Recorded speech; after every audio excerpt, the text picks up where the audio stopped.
Canadian Bryce Shoemaker is going to take the victory 128 laps without a pit stop. Donnie Kite's going to get through it all and score his first career win. Saturday Night Racing League throwback at Charlotte goes to Josh Adams.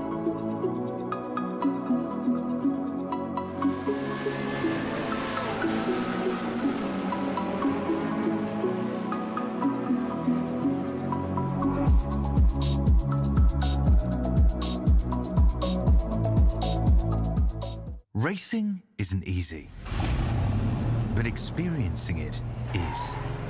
iRacing puts you in the driver's seat with the industry's leading sim racing game. Drive on laser scan replicas of the greatest racing circuits from around the world. Go head-to-head against other drivers chosen by skill-based matchmaking to ensure competitive racing at every level. Compete across all your favorite series in officially licensed cars engineered to deliver the most accurate driving experience possible.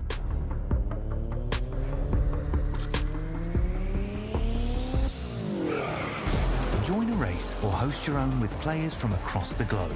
Race against the computer or in a league with friends. Feel the thrill behind the wheel. Visit iRacing.com.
Welcome in, ladies and gentlemen, to another presentation of the Mystic Racing League and their Downtown Auto Sales Truck Series presented by Pest Busters for this running of the Route 66 200 from Chicagoland. I'm your host and producer, Morgan Cook. Alongside me, as we'll have all season long, Gavin Grubbs in the commentary booth. Cameras provided by the great Dougie Beard. Gavin, excited for tonight? I am super excited, Morgan. Tonight is actually the first race of the Triple Truck Challenge, I think is what they're calling it. And $25 if you win one of these three races. It is here, North Wilkesboro and Martinsville. $60 if you win two, and $100 if you win all three. Also, no points on the line either, as you said. These drivers have everything to gain and nothing to lose. So it's going to create even more fireworks than usual tonight. The regular season points still in effect, I might add, but there's no mini championship thing happening for this Triple Crown event. But those regular points races, but there is money on top of it, which makes it all the more exciting when we get down to racing time. Here at Chicagoland, we've been racing here since 2001, minus the couple years they took off, I should say, to go race on the streets of Chicago, this 1.5 mile racetrack. Bumpy, rough, and slick is the name of the game here tonight. Going to be interesting since we are under the lights. Just about to hit the grid. We'll look at the schedule quickly. Here we are, race number 4 of the season. Going to move on to Martinsville, Wilkesboro, the next two, to do the Triple Truck Challenge, as Gavin mentioned. Now let's get trackside and see if your favorite driver is going to start the race.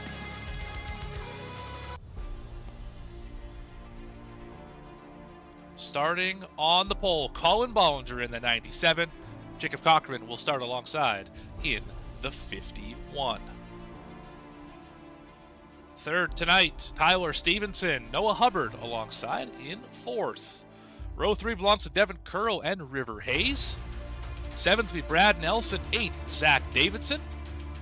Top 10 rounded out by Christian Barnes and Rayshawn Winkfield. Going to row 6 now, we have Zachary King on the inside in 11th, with Dustin Lewis starting alongside him in 12th.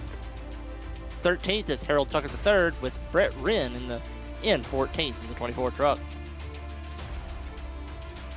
Starting 15th is Zach White in the 77 truck with Jonathan Giasheri to his outside in the 54.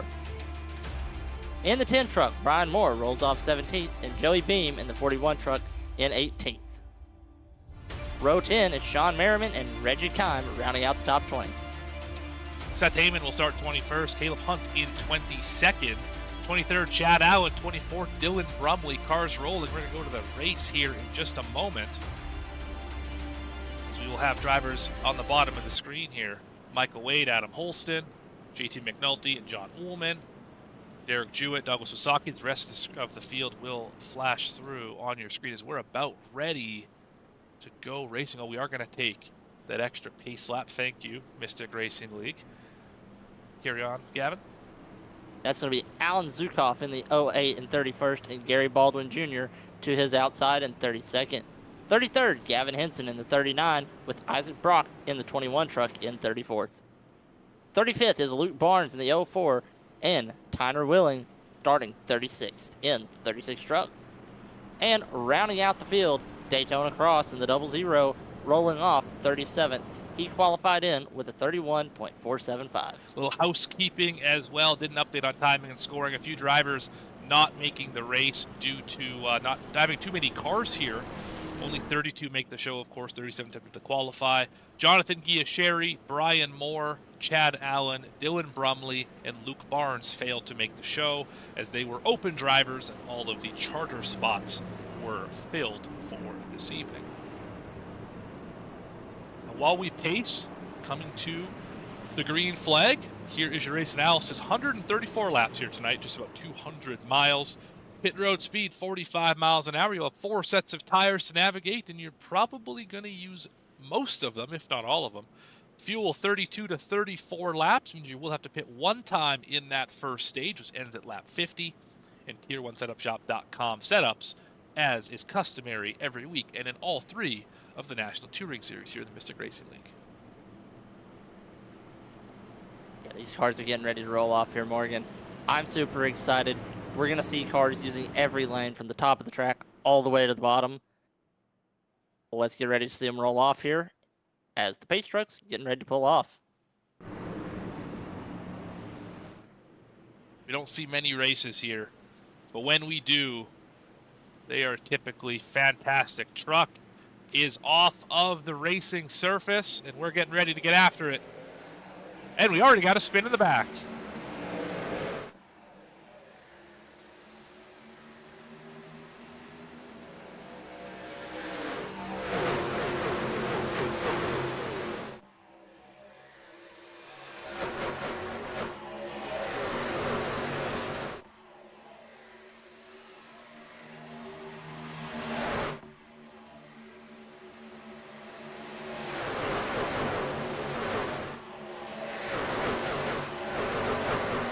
Already on lap 1, you can see what makes this racetrack so fantastic. 2 and 3 wide all throughout the field. Noah Hubbard led that one just barely over the 97. That driver who spun on initial start, that was JT McNulty. He carries on without incident. Still on the racetrack, about 17 seconds, about half a lap down from this lead group. Yeah, luckily for him, we do have a scheduled caution that's going to be guaranteed.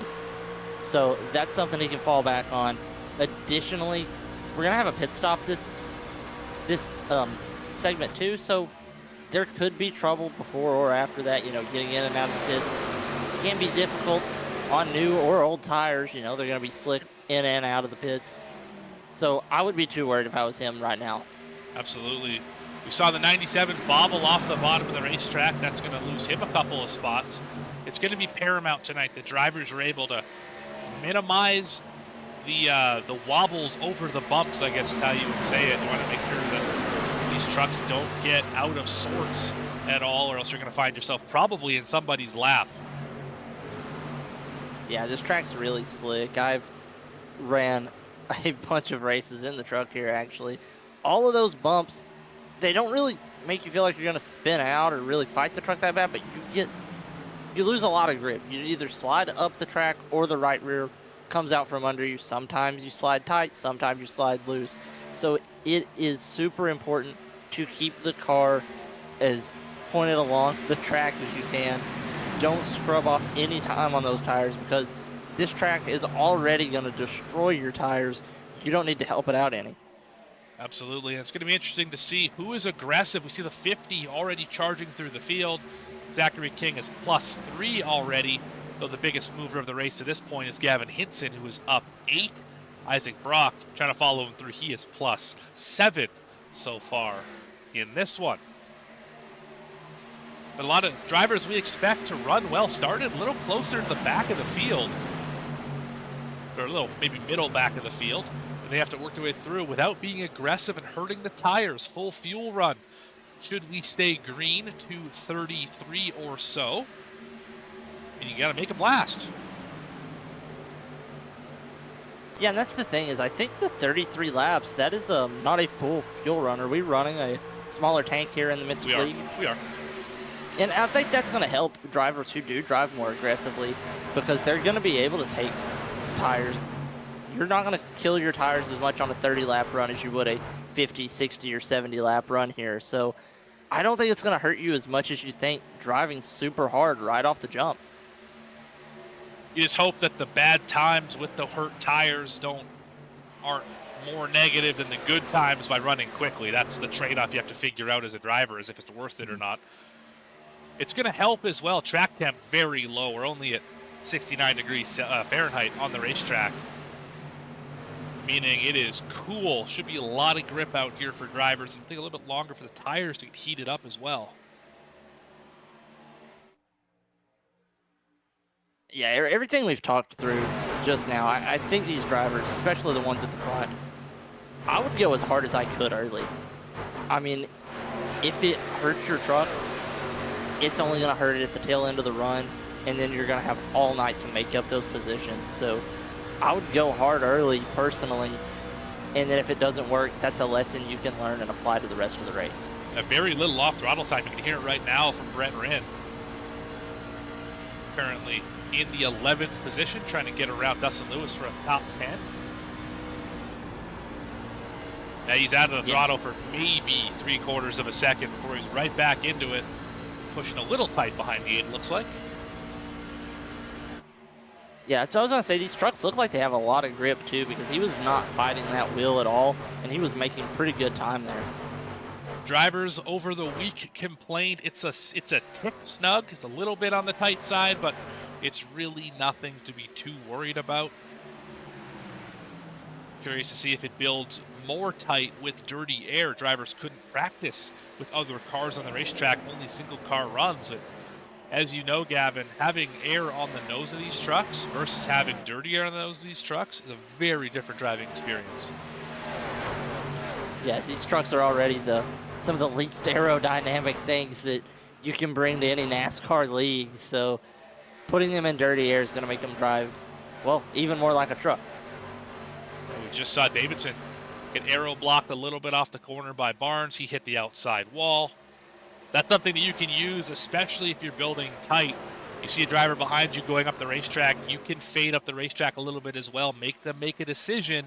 Do I lift and give up momentum, or do I potentially plow the wall and really give up momentum? The choice is surprisingly difficult when you're in the driver's seat. Yeah, it is. I think I would be the one to lift and stay out of the wall. I don't want to do anything to damage my truck. As we see Noah Hubbard getting challenged by River Hayes here. River going to the bottom.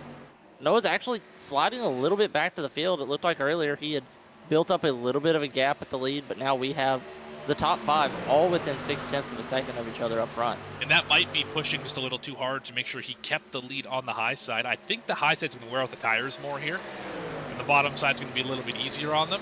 Problem is, right here down the backstretch, you're going to see it outside, a little more momentum than the inside line, pulled by about a car length. Then you give it all up right here and hopefully gain it back by the exit, but I think the 82's got him covered here. Yes, he does. River Hayes to the point. Yeah, Noah's going to make another move at him, though. He's going to get back alongside him here. He's going to have more momentum this time through 1 and 2, and now the top line is coming back around, and it looks like it's going to be the right lane choice out of turn 2.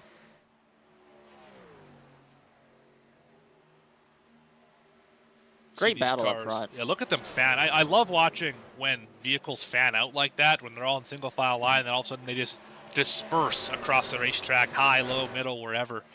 Just a really great thing to see. Makes a good racing package. Really can't ask for much more. That's one of the things I find myself having the most fun at, is when I go to a track that has as many lanes as possible that are viable. Is even when you're in traffic, you can still find somewhat clean air. And it is so satisfying being in a pack of cars, but being able to find the cleanest air and just makes the corner work just a little bit more than they can. Makes it both easier and harder to pass. Gavin knows what I'm talking about when it comes to you can make more moves and be able to be more aggressive because you can run the middle, you can run the top, but it also means the guy you're trying to pass can defend better. They can run multiple grooves too to try and keep you at bay, and it just makes for such dynamic racing versus, say, a Martinsville, where you really only have one lane that you can adjust by a couple, maybe feet here or there. Here, we're talking like 10, 15, 20-foot swings on your line on any given corner.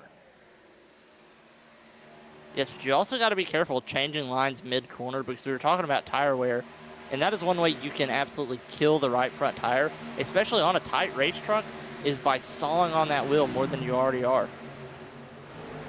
Yeah, definitely right about that. If you're trying to drive it from the top and drive it all the way down the racetrack to the bottom, that can hurt it. If you're using some throttle manipulation to try and maybe move the balance from right front to right rear, that can help, but you have to do it properly and in the right order, or else you will absolutely shred that right front tire, and that will not be good as we approach halfway on the fuel run. Halfway on the fuel run, we got cars almost completely spread out around the track. That's one thing I love about league racing, is there's not just one tight split of 20 trucks where everyone has the same I rating. And with, these huge I rating swings in a field like this, it kind of plays out more naturally like a race you would watch on Friday or Saturday night on Fox Sports, like a real truck race. Absolutely. It's certainly a lot tighter this field is than it was last week at Coda. Sorry, this series was at Belle Isle. Let's get that straight. Yes. But regardless, a lot tighter field this week than last. You can see multiple cars in a frame. We didn't really see that at all.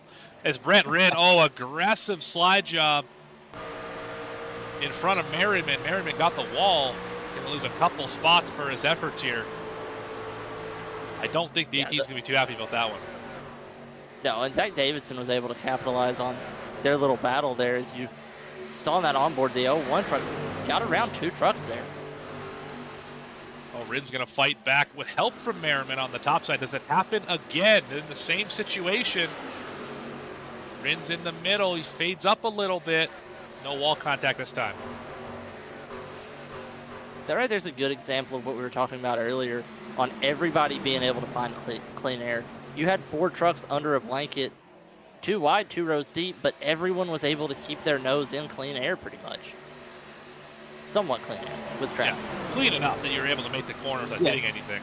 As the whole field's backing up behind Zach King right now. He's struggling on these tires. He is the slowest car in the field right now, who is on the lead lap. 50 is in trouble. He's got a bunch of hungry hippos behind him. Lewis catches the wall. You can really watch right there at the center of the corner in the second half of it. He just slides up a little bit in his lane. The truck is really pushing its way up the track. Let's ride on board here. Let's have a look and see what the hands are doing. See, it's fine here, but you can hear as soon as he puts throttle into it and that wheel turns, you know you're tight. And that is not the right way to make it looser. You're going to just absolutely kill the tires if you're turning the wheel more while you're throttling up. And you can see he's losing a ton of time right now. Getting passed by Barnes, about to be passed by Lewis. They're 3 wide just for the opportunity to be the first to get there as Barnes is on pit road. We have some guys playing the strategy game here. As we're talking about it being a 30-lap fuel run, we're seeing guys try to short pit here. it's going to be helpful there for a little bit of this run, but also at the same time, if a caution comes out, you might be trapped a lap down, and you might not be able to get the lucky dog. You might have to take all the wave around. You would still be on the back of the lead lap. So and you're hoping you for just gotta hope you don't go 2 laps down, and hope there's not a caution during the cycle. Yeah, you're hoping for one of two things in this situation. You're hoping that either, oh, there's a crash. Merriman's around on the front stretch. That should bring out a caution. There it is. That's what you didn't want to see if you just hit pit road. Unless you're on the lead lap still. Davidson is. He might be okay.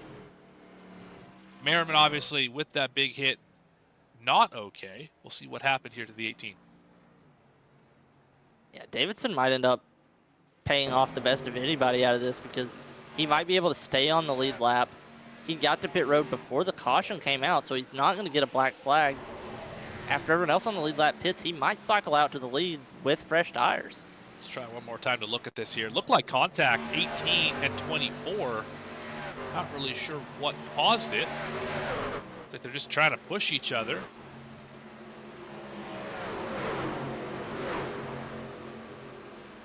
So there's the 18, there's a 24.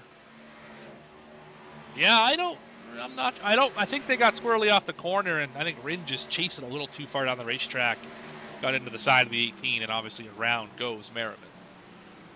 Yeah, I think Brett was just trying to keep it off of the wall, and he turned the wheel a little bit too hard and got into the truck on his inside. Yeah, I'm definitely not thinking that was any sort of purposeful, just, trying to chase that thing around and ended up getting into him a little bit. So, unfortunate break for Merriman because that's obviously a pretty hard hit. Fast repair definitely used in that situation. So, still in the race, but a lot of time, maybe some extra anxiety on the plate here because you don't have a fast repair anymore.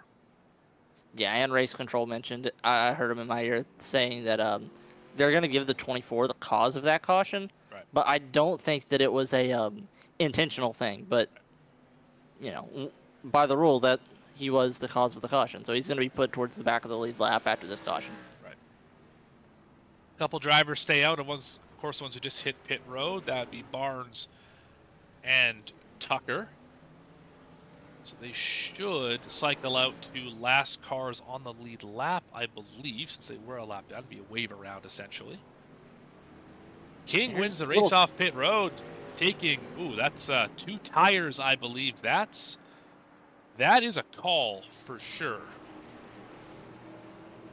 That is a call. I feel like if you're going to do any strategy play here, you don't take tires and just fall to the back of the pack for the stage, and then you have an extra set of tires to play with the rest of the race. If there's, a weird timed caution or some way you can use that strategy. But I don't like the idea of taking 2 because then you still have that one less, same amount of right side tires as everyone else, and your tires are older for the rest of the run. I don't like that play at all. I'm not sure he took tires at all, actually. He was only in the box for 7.4 seconds. That's a pretty quick 2 tires up. I think that was just fuel only. Which concerns me more because we just saw this truck fading precipitously throughout the pack based on that rough tire wear on the right front. So I don't think this is going to go particularly well for the 50. Hubbard took 2. Might not play well for Hayes and the rest of the field took 4. Yeah, it might not play well for him for the stage, but if we get a chaotic second stage of the race, if there's a lot of cautions, he is going to have an extra set of tires to play with. So he might be able to, if he falls back, he might be able to regain his way back and then have an extra set of tires to fall back on and work his way through the field with a faster truck at some point. Could be the play, certainly. It will be interesting to see. I think we're going to end up using all 4 sets or using all 3 sets at the very least. So it could come into effect should there be a caution at the end that everything cycles out properly. But still, it's a bold strategy to put yourself in that bad of a spot to start the race, like to start the stint. Yeah, curious about that. Davidson, I believe, took 2. Hayes, of course, took the 4 tires. Yeah, this is going to be an interesting restart, to say the least. Better watch out for the 50 if you are 3rd row on back. It's like one more lap under pacing here. Yeah, and as tight as his truck was before the caution, this could end up being a very, very interesting play. Filling it up with fuel should free it up a little bit, but I don't know if it will be enough to make it drive better. Putting 2 tires on in this case would free it up if you were tight, but then again, how long does that last? Does it last 25 more laps or 20 more laps? Or does it fade in 8 to 10 laps and you're struggling for the last half of the run? It's going to be really interesting to see what it looks like the rest of the way, of course. As Pace Lights finally out on the Pace truck. Field in the hands of Zach Davidson and River Hayes. Let's look at the points for a minute while we have that opportunity. There are your points. Curl, Barnes, and Hayes, your top 3.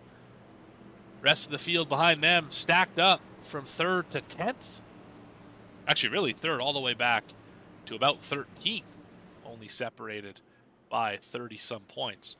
It's been a tight season so far, and I expect it to stay that way for a while longer.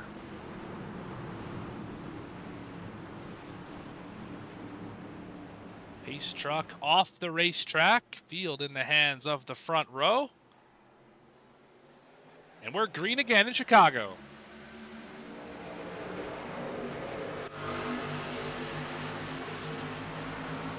Big jump for the 01. He got there.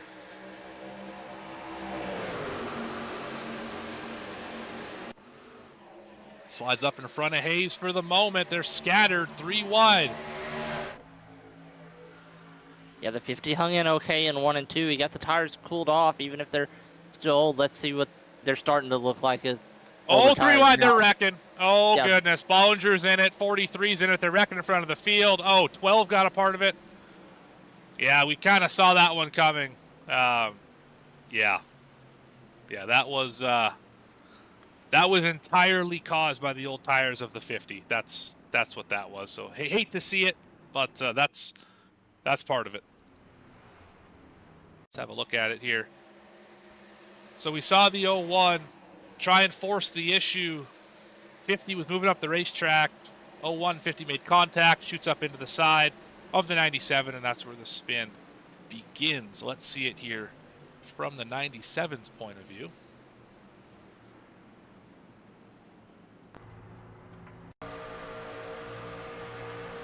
See the 50 to the inside.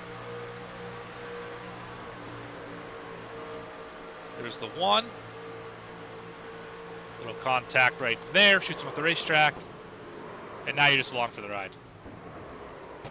Hit there. That was the 19, sorry, not the 12. Big contact, I believe that's Caleb Hunt. A big contact for that car.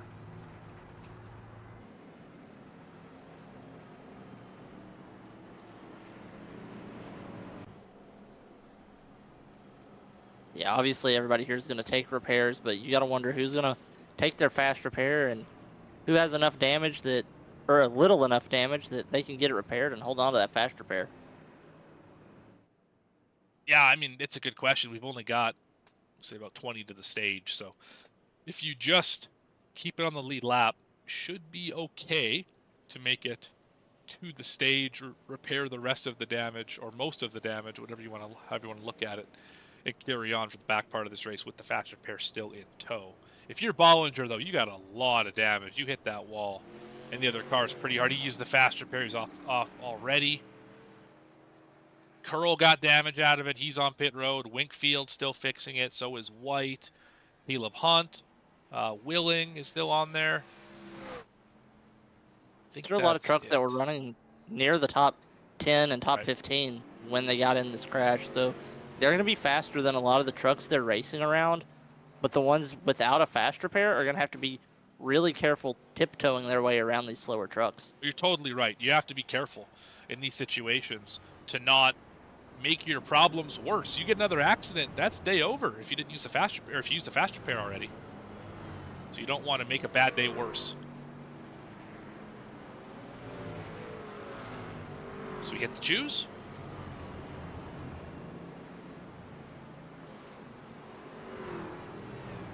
New this year, every driver not under penalty allowed to choose. Makes it a little bit easier for drivers in this situation who are catching the field, not having to just pin it to the bottom. Still having the choice of where they want to go. This field is getting ready to get it back underway, approaching 100 laps remaining in this 134 lap race. Working caution number 2 of the night.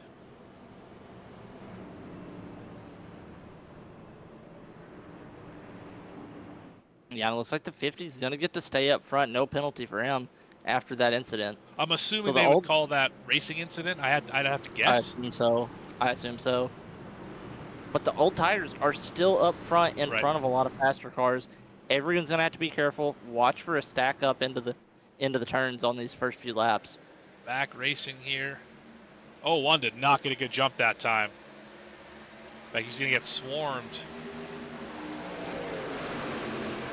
Great start for River Hayes. He's got to love what he's seeing behind him. Especially if the 50 is the next car. It can't hold the bottom here. The 1 might have a shot at clearing.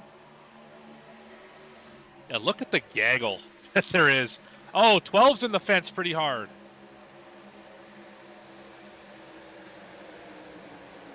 '50 got right on the door. Got Nelson trying to force it 3 wide. So is Holston in the 48.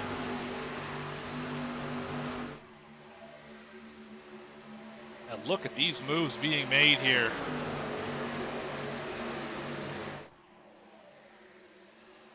'51 bottom to top in front of fading Davidson. 2 tires not working on the 01. And the 50's about to find that out too. I think 33's up testing the outside retaining wall's integrity. It works. 4 wide. Oh, King almost got stuffed in the outside wall. He had to lift a little bit to avoid it. That was very close. Now you get to see the contrast of new versus old tires and how tight that 50 truck looks as he just washed up through turn 2. Especially in dirty air, it's just going to get worse and worse and worse. He's right with Davidson, who he started beside. They have faded now from the front row to the 4th row and falling. And there's a lot of trucks behind him looking to take advantage. 2 more spots and he's out of getting stage points as well. How about this group back here? Oh my goodness. Look at the mess we've got back here. Trucks everywhere, including Rayshon Wakefield, who's part of the accident. Already up to 15th, and he's going to pass a fading. Oh my goodness, Brock. Oh wow, we are just all over each other here. I don't like the looks of this. 3 wide, 3 rows deep. We almost went 4, maybe even 5 wide there. They thought about it. They're 4 wide again. I don't know where you're supposed to go in this situation. Just hope that it works. Time squeeze up the racetrack a little bit. Still 3 wide for Rin. Got Wade on the outside. 43 on the inside. Couple drivers in the wall. Ullman's one of them. Wade's the other. Still 3 wide, 2 rows deep. Cannot sort this out. Where does Rin go? Does he force it 4 wide? He definitely thought about it. These guys back here where they're at, they're not in a spot to get stage points, so the only thing they can think about doing this early in the race is selling some t-shirts, and they're doing a good job doing it right now. I mean, stage points aren't that far away. You're looking at the 39 and the 50 up ahead. They're only 3 spots in front of these guys. But you got to clear this knot of cars or else you have no shot at getting there. And the 30 looks like they may be fading a little bit too. That's Heyman. That's 9th spot. So that's the 2nd last stage point position. Yeah, but you still have to survive these next 12 laps. Yeah, that's the truth. Survive's the right word if they're going to race like this. Like, what do you do here? Oh, my goodness. As Brock's the ball, they're 4 wide. Oh, my goodness. How did they make it through that?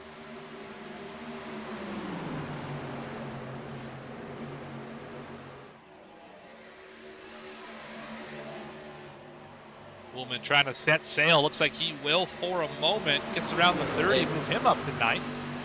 They were almost 5 wide. They were almost 5 wide there. Yeah, this is some of the best racing I have seen. On the outside, he's got a great run. Yeah, look at the 43. Just waited for an opportunity. The 39 is struggling as well. Got Bollinger on the bottom. Remember, Bollinger involved in the accident as well. Wingfield all the way up to 10th. As the 30 completely missed the corner. I think he gained like 7 spots in 2 laps there. That was awesome. Yeah, that will happen when you catch a spot that has trucks with worn tires on the bottom, and you have fresh ones on the top side. You got a battle here. 51 at Holston, as well as Dustin Lewis. This is for the top 3. Yeah, this is a great race up in the top 3, but compared to what we were just watching, it looks so tame. But yeah, these guys up there are really getting after it. It's like we single filed for now in the back, except for this little knot of cars. King and Hinson have went from fighting for 10th to fighting for 16th. But they cannot get away from each other. I'm sure temper is starting to flare here. 15 has nowhere to go. The 9's trying to force it 3 wide. Hinson blocks. Where does Kime go? Yeah, look at Kime in the 9. He's going to do a good job rolling the bottom if he can. He gets in that dirty air, has to get way out of it.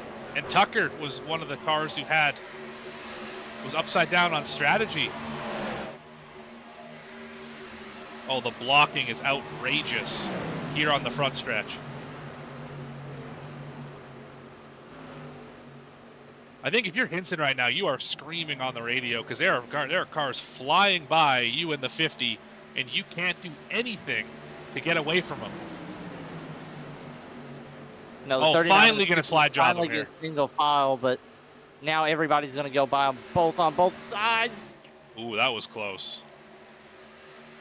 That was an awesome job keeping it straight there on both of them. Yeah, King and Brock scrapping. Yeah, but now the Hinson and then the 50 car behind him are single file. These cars on newer tires are just going to blow by him with ease now. Is almost the entire field single file now.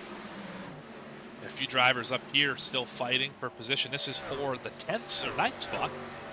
Bollinger and Ullman. Daytona Cross is a lap down, but he's up there in decent track position. Looked like he's trying to fight for the lucky dog. Yeah, that would be with Harold Tucker III, who is about 4 trucks in front. That's 79. It'll be a fun battle to watch here with 5 to go in the stage. Daytona just nailed the fence. I don't think he's going to get there. Yeah, no, I don't think he's going to now. That car got popped in a big way up against the outside wall. Oh, man. See from inside the cockpit how bad the damage is. Now here's a question: if you're Daytona or one of these other drivers a lap down, do you stay out, take the wave around, and then play a little bit off strategy for the rest of the night, or do you just stay a lap down and get your new tires and fuel? That is a good question. I would say you don't take the 30 rode the wall for a long time there. That is. Yeah, you're asking the tough questions here, That's Gavin. Seth Heyman. Yeah, Heyman caught the wall in a big way. You're right, but I don't know if I would trust taking a wave around here. You're only going to have about 15 laps before you have to pit after the stage is over. I don't think that's going to be. I don't think you're going to catch a caution. A fuel run though. Yeah, but that's half a fuel run. Yeah, so you're right. Everyone else is only 10 to 15 laps away from pitting themselves. Yeah.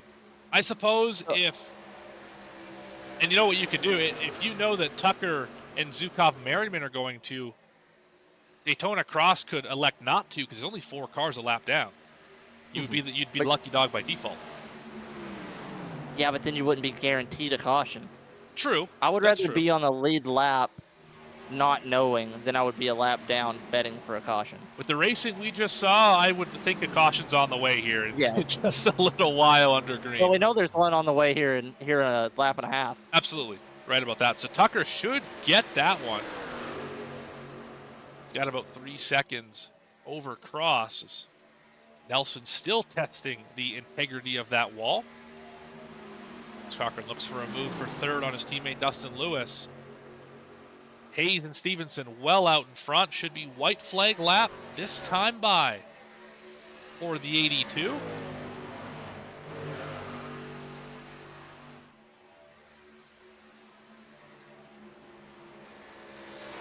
this first stage was eventful for everyone except for River Hayes. I would agree. He took advantage of the drivers with the no tire call. He was able to restart in a different lane, take the lead fairly quickly, and he drove away once that happened. And off of turn number 4, stage 1 winner is going to be River Hayes in the 82.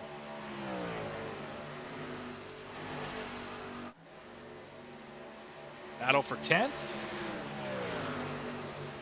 Ullman got it.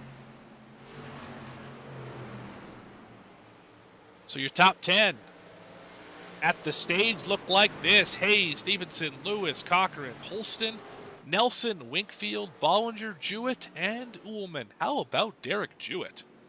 Started all the way back in 25th, up 16 spots. Same with Adam Holston. Also gained 16. The 2 biggest moves of the race. Getting some stage points. Let's see if we can catch up with your stage winner. That, of course, would be River Hayes. See if we can find him here in his team chat. I actually don't see River Hayes anywhere.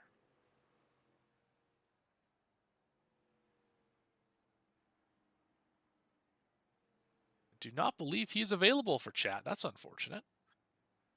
He heard we had access to him and he's hiding from us. Yeah, it seems that way. Regardless, 24 laps led out of the first 51. Started 6th, up to the point. That will help the points we talked about earlier, who's up in the top 3.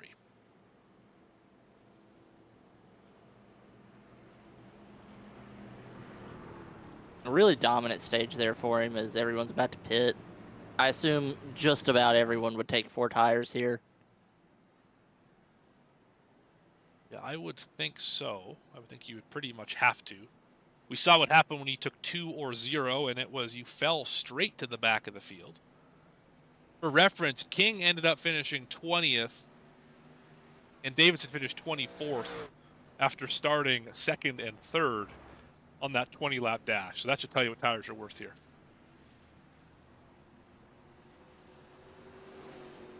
Race off pit road. Hayes was the first one in. Looks like Hayes might be the first. He got him. Oh, my goodness. No, Stevenson got him. Stevenson got him, barely. No, Hayes got him. Oh, man, that was so close. Doesn't get much closer than that. Stevenson thought he won the race off pit road, and he had that pit box closer to the end, so he didn't have to worry about speeding. He just had enough speed it looked like he cleared him, but Hayes crossed the line first, pulled back around him, and yeah, did everything but speed there. Oh man, that was tight. Even the racing off of pit road's good here. Chicagoland, just one of those racetracks. I love this track. I love it. This might be my favorite track on the service. A little partial to it. Got my first truck win here actually, so it's one of the racetracks. It's a fun place. I really enjoy. Kansas being another one. Obviously, this and Kansas essentially sister tracks. The difference being, of course, the curved backstretch here, which we haven't actually talked about yet. The back straightaway here isn't straight. It's got a big curve in it. That's abnormal, right? That's not supposed to be the way that 1.5 miles are. So that makes this racetrack a little bit more unique that the wheels always turn to the left. Helps set up the run into turn number 3, make it a little bit less aggressive than a track like Vegas or Kansas. And it also helps create passing into turn 3 because I think it makes it so much easier to throw aggressive sliders with a better entry angle. Also widens the exit a little bit. Yeah, exactly. A little bit too. So yeah, it creates better passing out of 2, especially into 3. I think because you're already turned down the track, so you have the opportunity to get huge runs into 3. The track's super wide, pretty high banked. It's wore out enough that on old tires you're way out of the throttle, so you can do aggressive things really late in a run and create excitement. Yeah, we saw it that entire last 20-lap run with 3, 4, sometimes 5 wide on this racetrack. And we're starting to see some familiar faces up at the front here. See the 48, the 51, the 43's back, the 97's back in the top 10. And we're back underway for stage number 2 here in Chicagoland.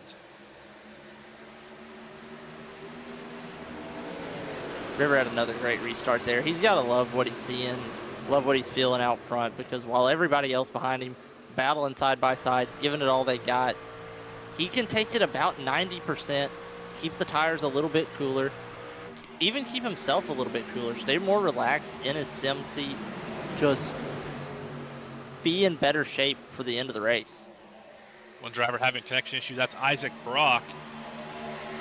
Wreaking some havoc throughout the field. There's the 21. Oh, we got a slider. That is Gary Baldwin Jr. through the grass. It's like he was able to save it.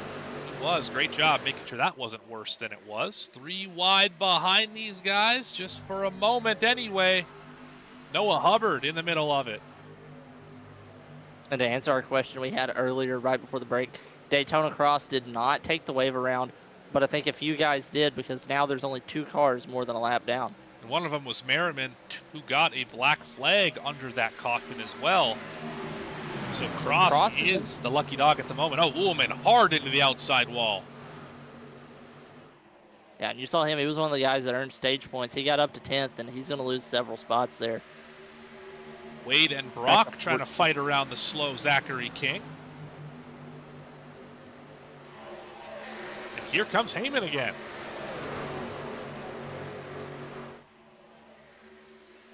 I feel like he's been more in the middle of the pack, but it seems like Heyman has made some really exciting moves tonight.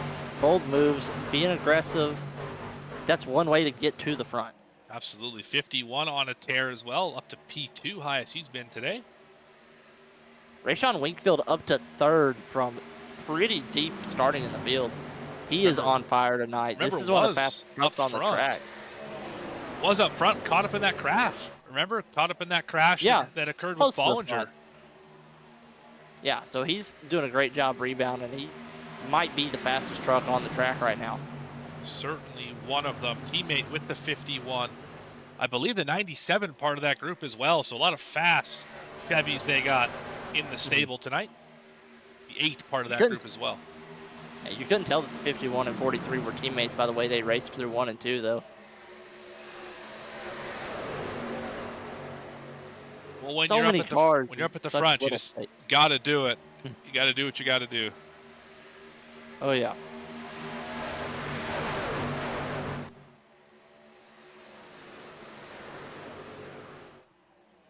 Field's kind of broken apart into 2 different groups here. There's the group in front of Zachary King and the group behind Zachary King. He's the one leading this second group here. See separation there is about 2 seconds. Yeah, and as I watched him go through 3 and 4 there, that might be part of the reason that his tires wore out so quickly in that first stage. The way he drove turn 3, from turn 3 to turn 4, he really chopped down the track that last lap. I don't know if that was exclusive to the last lap or that's something that's been happening to him. So let's take a look at his onboard here. He is focused, he's locked in. What the driver sees versus how we see the driver. Here on V-Speed, thank you to Zachary as well as Michael Wade, who we're going to catch up with in just a little bit on the driver cam. Unique insight into what the driver sees. Go ahead, Gab. Oh, I was just saying he's going with the Logitech wheel setup, the same one I have. A very good, sturdy wheel, solid. I think you're going to see that same wheel here in just a second with Michael Wade as well. I mentioned it last week in the Cup race, the Slim Chickens Cup Series powered by Tier1SetupShop.com, that all of the driver cam drivers were using basically the same racing wheel. They basically all were using a Logitech G27 or G29.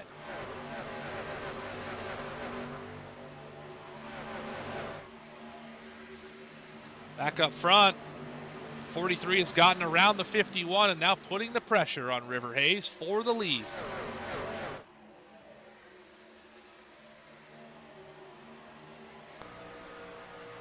All of these drivers using every inch of the track on the front stretch. They're coming out of turn 4, up by the wall, coming all the way down to the apron, almost on the grass. back up to the top. Every inch of this track is viable, and that's another reason I love it. You can use every part of this facility. If it's paved, it is yours to drive on.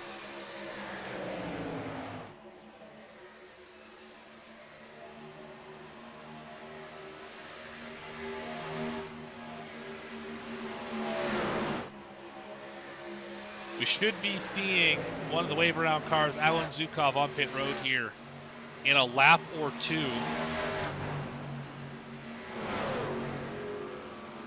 Everyone else should be good to go another 20 or so laps.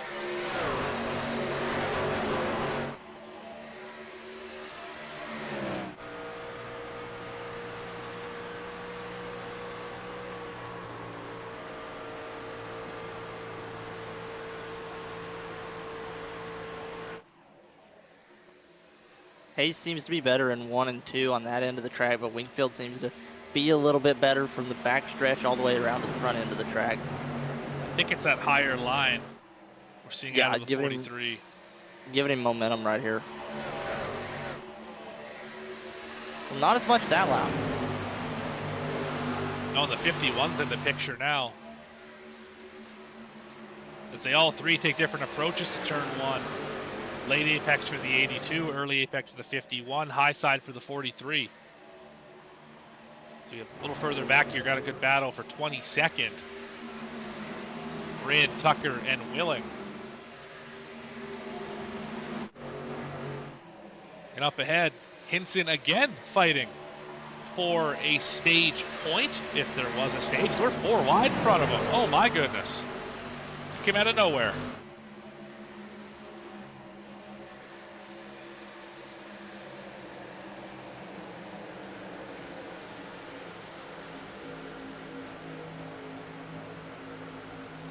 I feel like Curl's been off a little bit this race. Got damage in that first incident. Hasn't made it up through the field nearly as quickly as the 97 and 43 have. Still up in the top 10. I still don't think we've seen the most out of the 45 or out of the 15 yet as 45 gets into the door of the 33. Yeah, well, he's about to pick up 2 spots right here.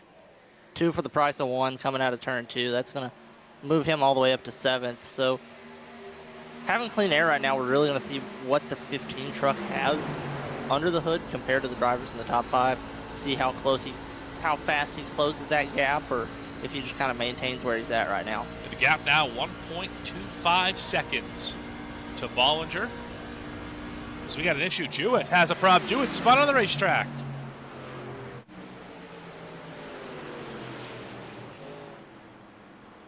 .45 was just in that group with the 15. Got the 8 behind him.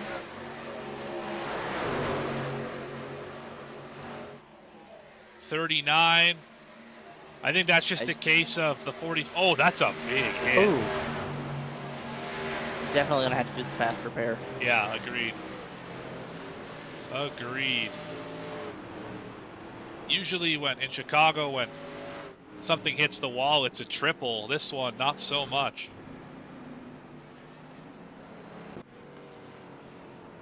Yeah, that truck, heavy damage. I think that was just a case of the 45 expected Hinson to go all the way to the apron. Hinson did not go all the way to the apron. And then 45 ended up going off the nose of Hinson, and around he went. Yeah, and including the pit stop you make on this caution, you should be able to make it to the end on 1 more after this. Just pit now, pit another time around lap 100, maybe 105 if you stretch it out, and then you'll be able to take it all the way to the end. So, getting ready to set up these last 2 runs of the race. Yeah, I expect a very busy pit road here this time around. Free pass should go to Daytona Cross. Don't miss the commitment cone there. Yeah, that was close. Cochran just about missed it. A few other drivers are flirting with it. They might trying to play car soccer there. Yeah, you hit that. You go over that cone with any part of the car, if it's not all inside the cone. I believe that is a penalty, a black flag, improper pit entry.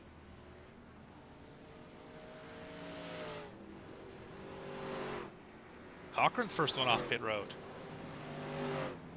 I believe that was fuel only. So was Stevenson. So was Nelson and Lewis. This could be an interesting restart, as these guys might be thinking about splitting it into 2 more stops to the end rather than the 1 stop. Either that or just playing on there being another caution. Definitely possible as well. Another caution would... Anyone who just took fuel only would be laughing if there's another caution in this race. Exactly. So, especially with his more than just 2 trucks staying out, I think there's 4, looks like 6 trucks that stayed out there or didn't take tires. Yeah, 1 stayed out. Looks like 3 did not take tires. So the first truck on fresh tires is Hayes at 5th. Yeah, these are 2 lap down trucks pitting out. So, I think numbers are a little bit on their side here. Depends where they choose.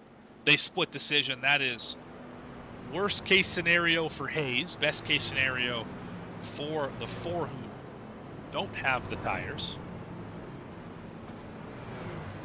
But on the positive side, if you're Hayes, Lewis, or Wingfield right up there near the front, this track's wide. There's 4 lanes, enough room for 5 trucks. If you're really crazy. Yeah, if you're feeling brave, certainly. There's definitely going to be 3 wide on the restart. Don't be surprised if we see 4 wide. So, guys up front need a caution after a few laps. They don't need an immediate caution. There needs to be one in the middle of one of these 2 runs for it to really work to their favor.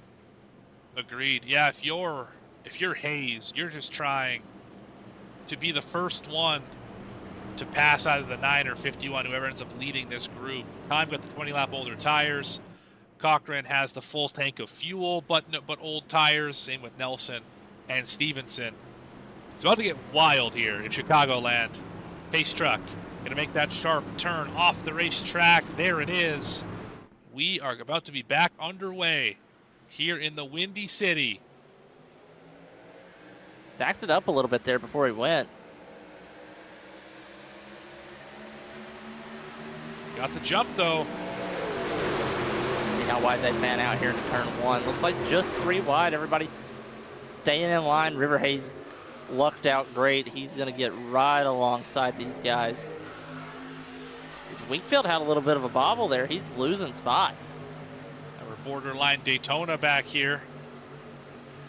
One's pushing multiple spots wide. Hayes already up to 2nd. Stevenson ended up with the lead out of that. Yeah, here comes Noah Hubbard.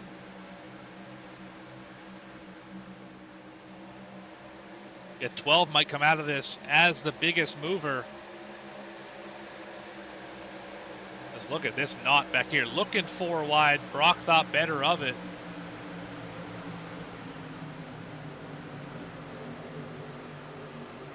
There's Seth Heyman. He's been making the top work all night. I feel like every time we see him, he's up top, and most of the time we see him, he's passing somebody. Yeah, Hayes to the point. Hubbard to 2nd. Cochran and Stevenson on the older tires, still holding up that 2nd row. Here comes Christian Barnes and Wingfield. 3 wide. Through the middle goes the 43. Does he make it stick?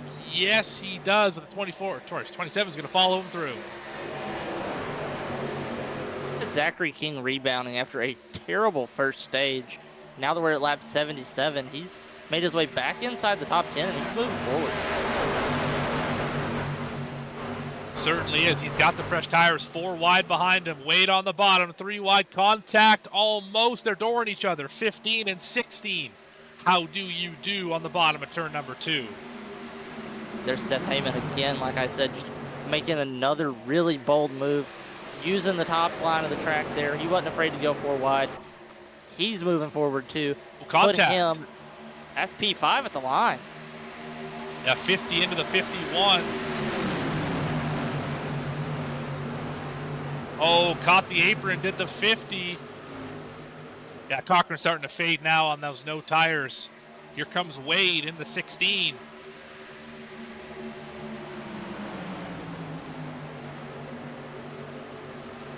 Oh, spin! The one's involved. How did they not crash? We got to replay that one. Oh, my goodness. Oh, they're wrecking now. Just missed it. We'll go back to it in just a moment. That was absolutely an accident. Adam Holston's involved. Yeah, the one truck here, I think he's one of the guys that was on old tires. Yeah, not sure what the 79 was doing. Just drove into his door. Yeah, he drove in there really deep. I think he just didn't know the one was going to be that slow. The contact, the 24, just sails on through there, got right into the back of the 48. Somehow, no caution. Nobody went around, but I don't know how. That was wild. That was the most wrecks I've ever seen without a wreck happening. That's right. You're right about that. Scattered the field as well. Lewis back to 16. A little further ahead, Wade and Bollinger fighting for 8. It might have been a bold or questionable move on the 24 to make that huge run, but since they stayed green, he gained probably 10 spots going through there. Absolutely. Here's a look at Michael Wade fighting in the 9th position.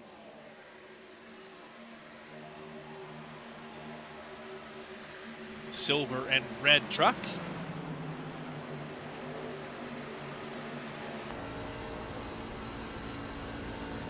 Another Logitech. This time, I believe, the G29 variant with the shifter.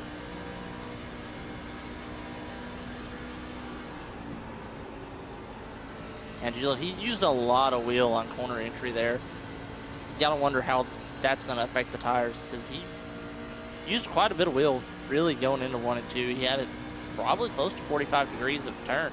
But on the same token, not a lot on the exit of the corner. That's really where the tires wear the most, is when you have to throttle into it. So I think he's got it sorted out as far as where to put the wheel in it, where to throttle it, all that sort of stuff. As Hinson gets around Brock, that's to move Hinson up to 10th. We are scrapping a little further back. Daytona Cross gaining spots here.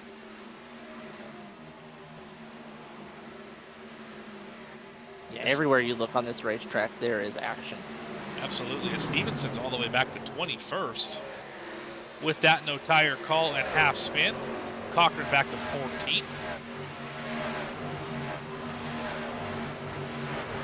He's running the best out of the drivers on that strategy. Nelson right behind him. But your top 13 all took 4 fresh good years under the most recent service. We are 50 laps to go. This time by Noah Hubbard leads the way. Rajon Winfield, River Hayes, your top 3. It's been a great one so far in Chicago. We're going to take a step aside and go Juicy Spider side by side. You're not going to miss anything right after this 3-wide potential battle here. Stay tuned right here on V-Speed.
Welcome back, ladies and gentlemen, to what has been a fantastic race here in Chicagoland, the Downtown Auto Sales Truck Series, presented by Pest Busters, Tier1SetupShop.com, under all of these trucks, and they have put on a fantastic setup for a fantastic race here for the Route 66 200. I'm Morgan Cook, Gavin Grubbs alongside me up here in the booth. Cameras by Dougie Beard, and let's get right back to it.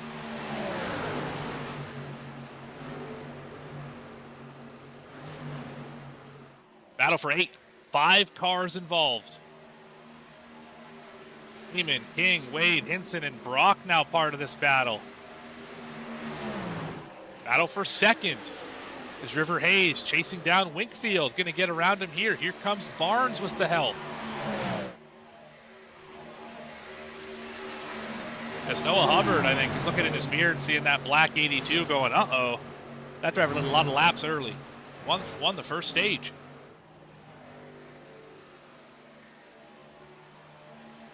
Yeah, the 82 was so dominant earlier. Now Rivers just fighting his truck, it looks like, fighting traffic, sliding back to 4th, and he's getting pressure even behind him. This a battle further back for 25th. We see Adam Holston, who was up in the top 10. We see Stevenson as well, was up in the top 10. A few drivers involved. They made contact. Holston had to check up for the 01, eventually got punted by the 24. Didn't spin, no caution, just lost track position. As we are still scrapping. Heyman in a bad spot. Oh, Brock almost put him in the fence. Aggressive entry for the 21. Got the nose on exit as well. Hinson passed a couple.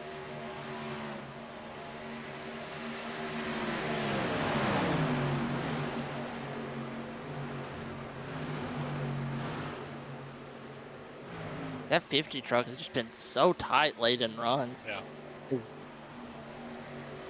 Let's ride on board again. Let's see if he fixes mistakes from earlier. Not really. Right there. Yeah, not really. Way too much wheel in it. Under throttle.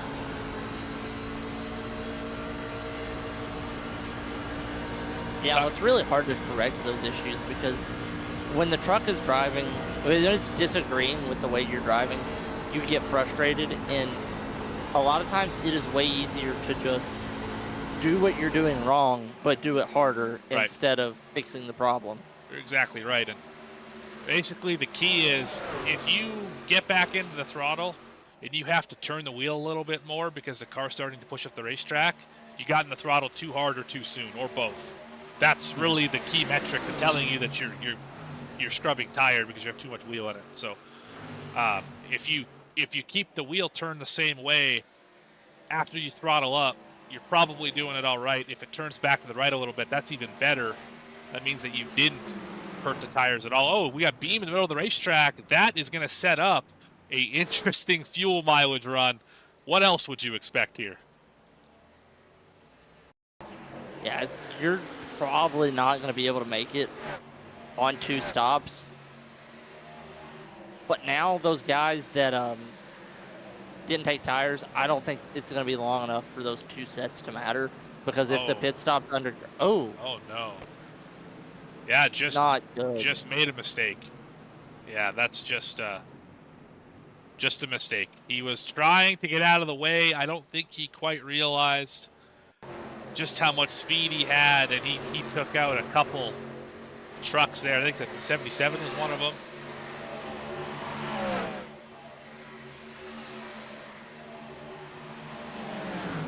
Yeah, it just went straight here. He's trying to get back up on the track, and just when the truck hits that transition going that fast, you're along for the ride. Let's see it from I think just a mistake. Let's see it from the 51, because he got a great shot of this.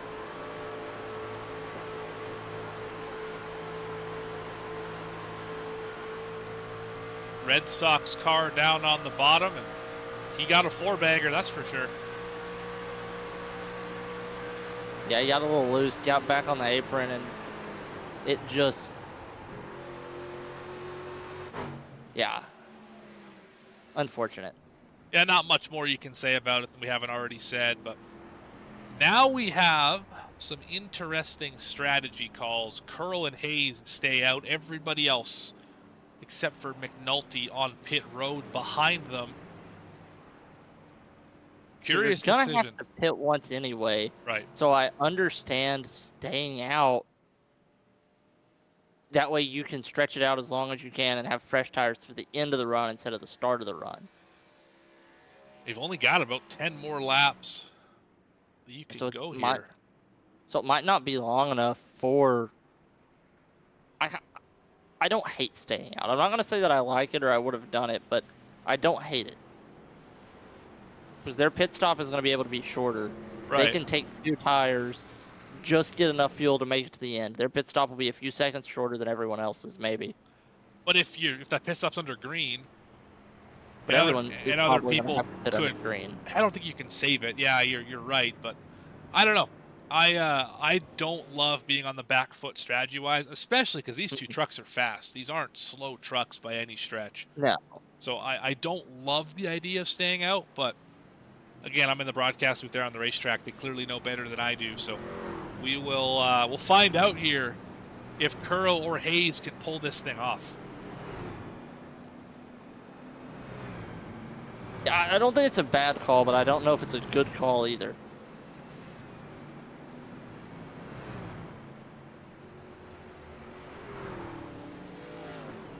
But they also are on the front row, so they're controlling the restart, especially Curl. I wouldn't be surprised if he jumps as early as he can in the zone and just tries to build enough of a lead that he has clean air for a few laps, too. I would imagine that as well. I just don't know what this strategy really gets you. You save a set of tires for now. Yeah, I don't know. This is an interesting call. Regardless, let's re-rack him. Curl on the bottom, Hayes on the top, McNulty down in 3rd, Winkfield's up to 4th, Barnes in 5th. That's your top 5 as we come for what might be the final green flag run. Everyone's got to pit at least one more time. Green flag is back out. 81 spun the tires bad. Check up the entire inside lane. Let's the top 3 get away without much of an issue. Oh, he's down below the apron. That's not helping. Wade gets around him. Oh, Barnes had a moment. As I say, I think that's Christian Barnes back there. Oh, they're wrecking behind him. Oh, oh, big crash. Ooh. That's got to be a caution. Yeah, heavy damage on the 30. That's... Not a caution yet. Where's the yellow? 81. Oh, wow. 18 still going here. Everybody's still going. It was near the back of the pack. Maybe the 18 is part of it. 13 just had to avoid the 9. Now. Caution's out now. Clip the 18. Isaac Brock, heavy damage. I don't know where the caution would be from here. We'll find it. We'll roll through it and find it here. I think that strategy play just blew up on the front 2 drivers. This does not help their strategy at all. No, it really doesn't. But I think from here everyone can make it if they save. That'll be tight. He could try. I don't know if he can. I think the caution was actually for the 81 or the 18 Enco. Oh yes, it was. That's what it was for. Yes.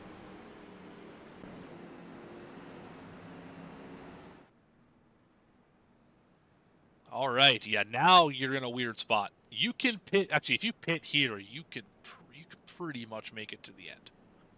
With a maybe be able to coast the rest of the caution. Yeah, lap or 2 save. Yeah, and if you're in the back, top off at the end of the caution. That way you don't have to save as much. For sure. For sure. So, if you have tires, take them. Well, I don't know.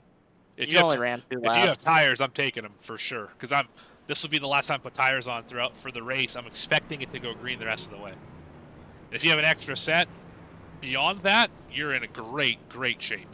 Here comes the whole field. Take them. If you have 1, maybe take them. If your truck's staying out. I am shocked. I just saw the 81 pull back out on the racetrack. I have no idea the strategy that the 81's trying to do because he is the worst on fuel right now. As Kime gets the wave around. Like Nelson, at least pit 5 laps ago, he has a shot at making it to the end. McNulty is nowhere close to making it to the end. Willing stays out as well, so does Barnes.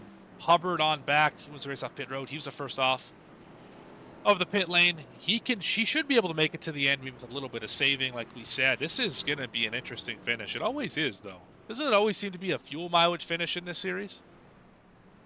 I think so far it has been. Even Daytona, we had fuel mileage of points in that race. Yeah, we did.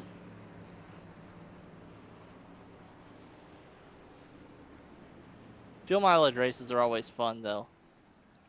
Certainly can be. When they especially when they work out. Let's see if we can grab Brad Nelson here for a moment. Where is Brad Nelson? Am I just picking drivers who aren't in the server? There he is. We'll wait till he gets to choose down here.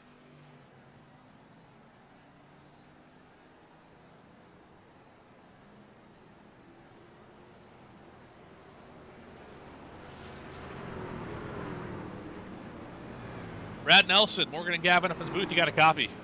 Yes, sir. So we're staying out here. Do you think you can make it to the end of this race? I don't think so. I'm hoping for a late race caution. Gotcha.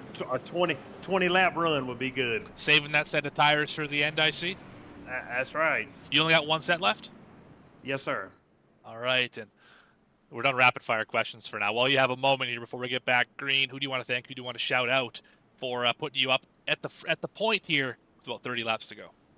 I want to shout out Caswell Glass and Brandon Wheeler and Mystic Racing League for running the league, and let's see if we can get this thing to victory lane. Awesome. Thanks for your time, Brad. Appreciate it. It's Brad Nelson for Tough as Nails Speed Shop. That clears things up. He doesn't think he can make it on fuel, but he wants to save that set of tires, and that makes sense. It does. I understand the play. It does. I still think it's just a super aggressive play, because everyone behind you should be able to make it. So, hey, we're going to find out here. Green flag in Barney's hand. Good jump by Brad there. We are back racing again. Look at the 3 wide already. Look at the gap he's putting up. At 81 on super old tires, and it's backing up in a hurry. 4 wide. Oh, big loose mode for the 79. Holy cow. That almost wiped out a bunch of trucks. Oh, driver in the fence. I don't know who that was. Got on the side of Hayes. 5 wide. 5 wide. That was Tyner Willing, that white truck with the orange number, got on the side of Hayes. Everyone able to keep it rolling. Lewis is in the outside wall. Oh, my goodness. Willing just about got in a bad spot with Curl. Curl committed to the bottom. Willing did too late. Up front. Closer to the front, I should say. Oh, got a driver out of shape. Zach King. Way out of shape. Nailed the wall.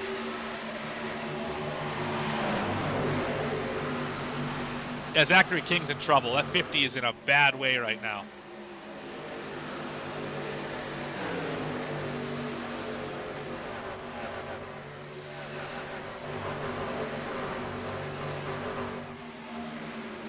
Brad Nelson doing a good job holding on to the lead. You gotta wonder if the cars behind him are saving a little bit. Well, I think Barnes was a teammate last year. I don't know if so maybe trying to draft a little bit, but he's absolutely going for it at this point. Wade is a teammate, the 16 to the 33. They're not gonna race. They're not gonna race each other crazy, but they want to win. We're 20 laps to go here. And we're not all that far. 30 laps to go. Not all that far from the end of this one.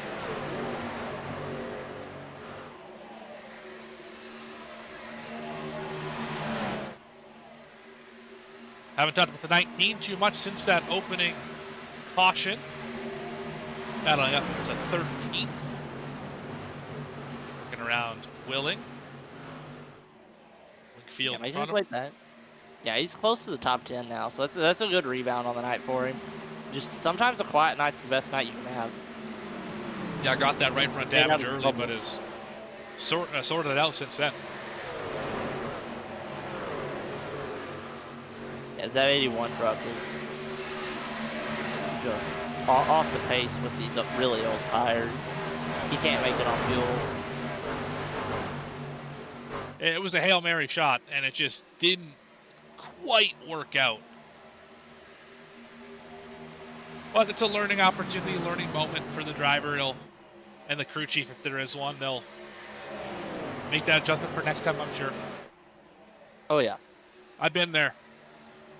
Ran an official race at Las Vegas, which is very similar to this one. I was put out on no tires as a track position call.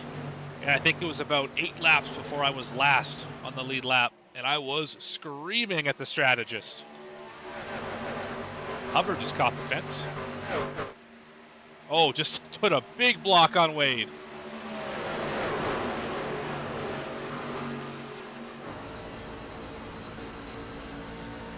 Everyone up front's playing pretty nice right now. Gotta wonder how long that's gonna last.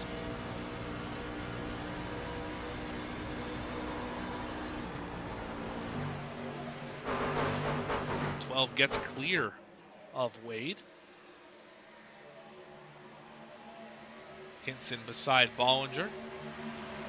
How about Bollinger? He was in a wreck really early in the night, rebounded. He's re-entered the top 5 for, I believe, the first time since then. He's been hanging around the top 10 for a while, but has not been in the top 5, like you said. 97's got some speed, absolutely. Taking a pretty conservative approach through the front stretch. He's not getting down on the apron. That uses a little bit more tire than going around the tri-oval like normal, but not a huge amount. He's probably playing it for the long run here. You can tell that by the way he's driving the front stretch. As he goes 3 wide here. Aggressive move. Oh, Bollinger muscled the 16 up out of the way a little bit there.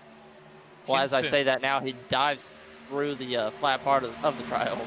He's going to clear Wade. Can't quite clear Hinson. Oh, I think the 81's going to have to pit here. On pit road, that is going to be a tough spot for the 81. He should go a lap down here shortly. How about Holston? Holston was just in the 20s before that caution. 7th. Great rebound by him. That is a easy truck to find on the racetrack as well. Sure is. Sure is. See that River Hayes barely fighting inside the top 10 here. Dominant in the first stage. Won it. Has faded a little bit since, but he's fighting back, picking up 2 spots here. If he can make it stick. Got to remember, though, with Hayes, 4 tires, restart a little further back. Also, we weren't sure if drivers could make it. It's going to be really tight. Oh, contact with Holston. Everybody makes it through. They get it sorted out. Regardless, you know, saving tires, saving fuel here. So I think that's exactly where he wants to be. He's just slowly working forward throughout the run, hoping these guys who took fuel only or 2 tires are going to burn their stuff up. Oh, wow, we got the 79 way up in the wall.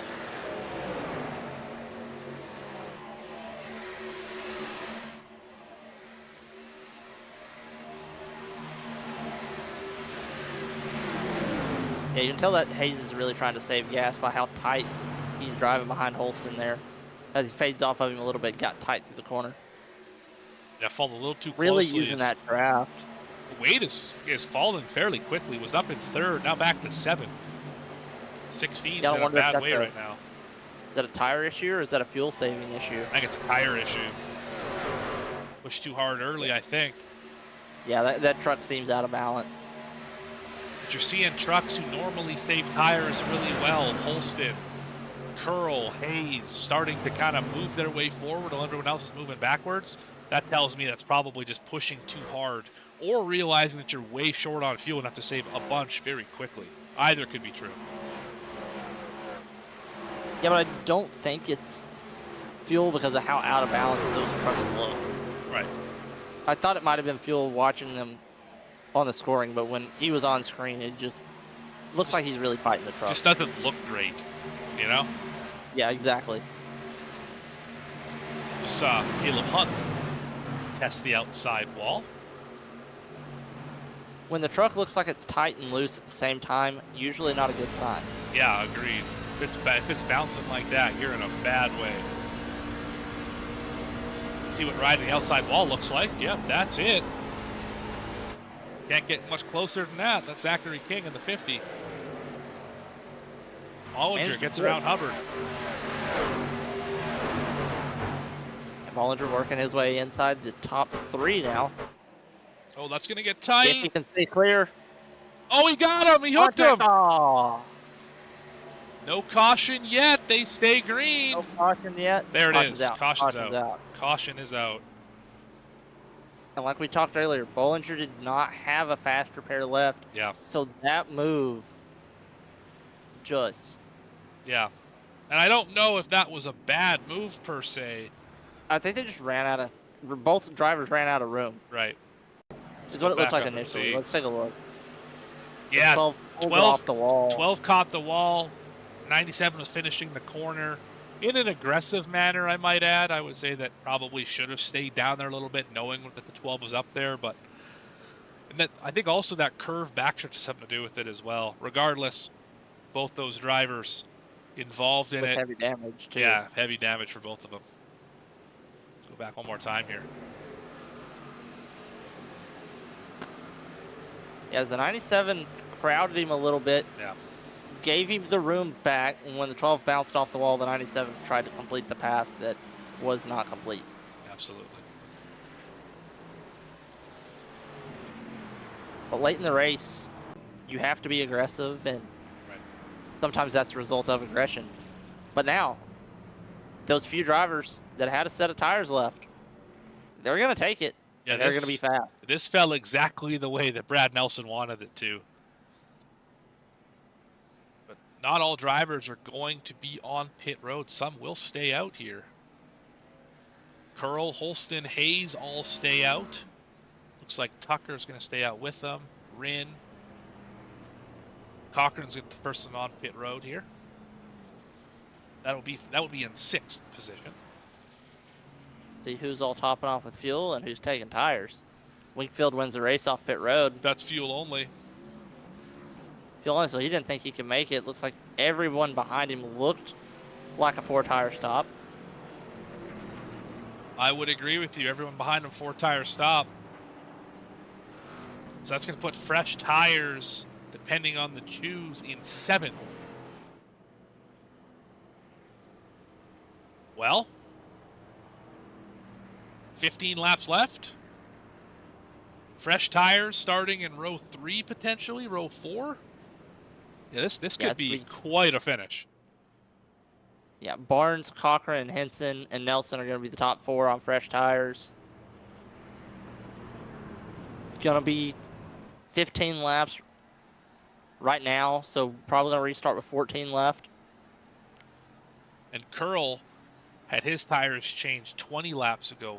Same with Hayes. Holston was before that. They were fuel only last time for Holston, Tucker, Rinn. Yeah, this is going to be curious to see what it looks like. Going to be super exciting. Whole race has been.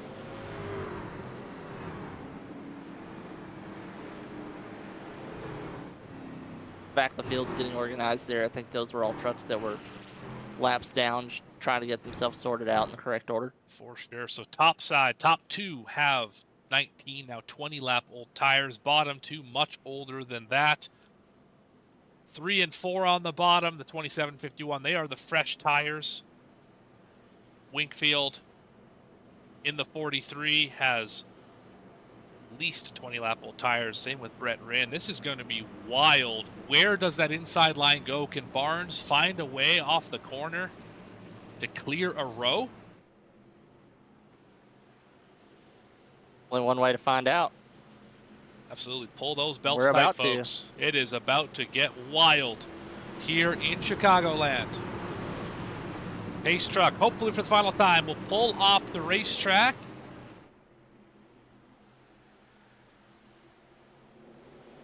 Holston did not jump. 15 got the launch. 82's right with them.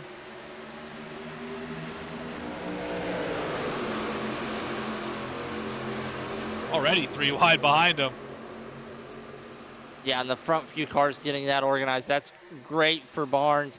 Great for Cochran there on the bottom, as they're already side by side fighting to be the first car on new tires. Yeah, this is the battle potentially for that new tire spot. Depends where Holston goes. 51 hit the apron. They're going to squeeze around the 79. Oh, Wade's in the wall. No caution. Oh, they're wrecking big time behind him. Caution will be out here. Absolutely. Isaac Brock part of it.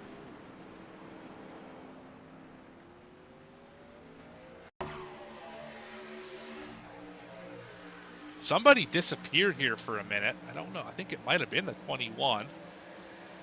Oh, the 8 just shot under the apron. Yeah, 21 disappeared for a moment. That's not helping anyone. Yeah, there it was. Let's check it from Michael Wade. Get a better idea what happened here. As they were 3 wide with, I think the 79 contact between the 79 and the 2 trucks under him didn't help because it stacked up everyone behind him. As you watch right here, and when that checkup happened is when things got dicey behind him. Oh, yeah, and see what it was is it was Wade in the 8, and then the net code of the 21 got Wade even more out of shape and caused the 21 to shoot down the racetrack. Yeah, that's where it started. You're right, Gavin. It was a 79 and the 2 trucks in front of them that kind of got it started. I don't know what's going on there.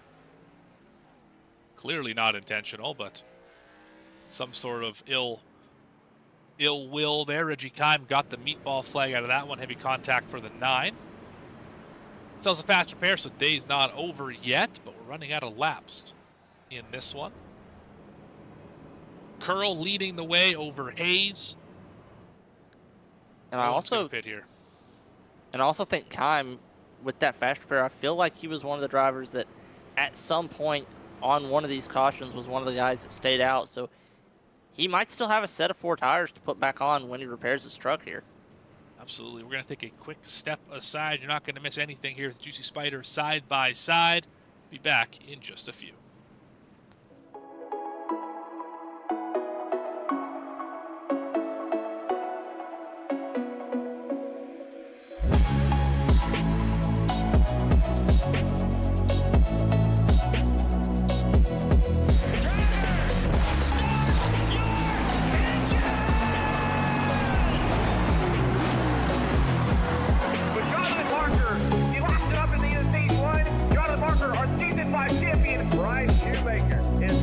The victory, 128 laps without a pit stop.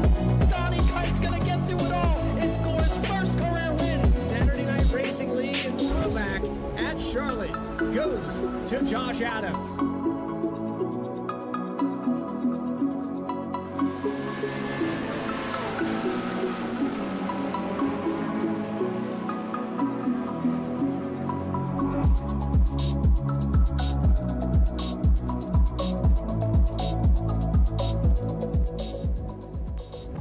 Welcome back, ladies and gentlemen.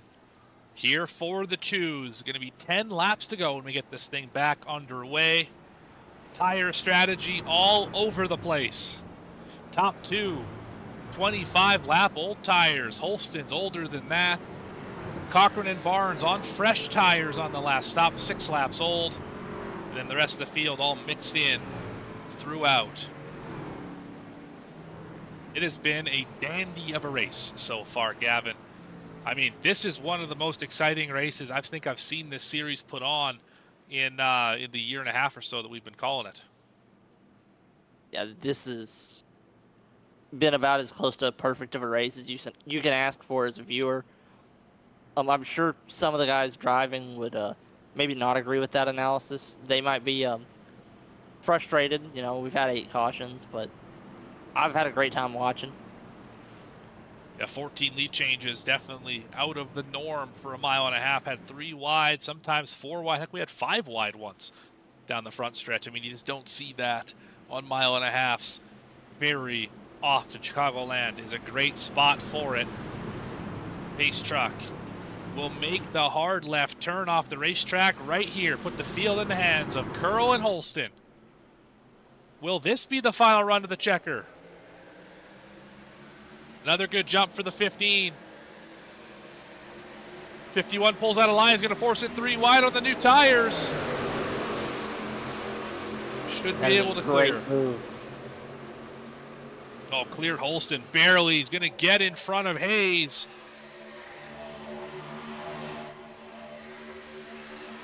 Jacob Cochran is in an amazing spot right now. But here comes a 27 on the same strategy. They're door to door. These are the 2 fresh tires. Can they clear off the corner? Crowded. Oh, they're wrecking behind them. They're wrecking again. 24's in it. Caution's going to be out here. Yeah, right in front of the field. Heavy damage. Caution's out. Caution is out. I think the big loser out of that one is Cochran saw them wrecking and lifted. And nobody else did. Lost a couple spots out of it. Let's go back to Rin is where this started.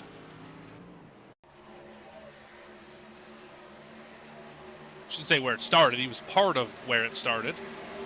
Back one more time here. Oh, and then I hate that for Reggie Kime. He used his fast repair earlier. He was on fresh tires and just got hooked after the wreck. Absolutely. So the 48 had a bad corner. Got put in a bad spot by Nelson. Had to lift.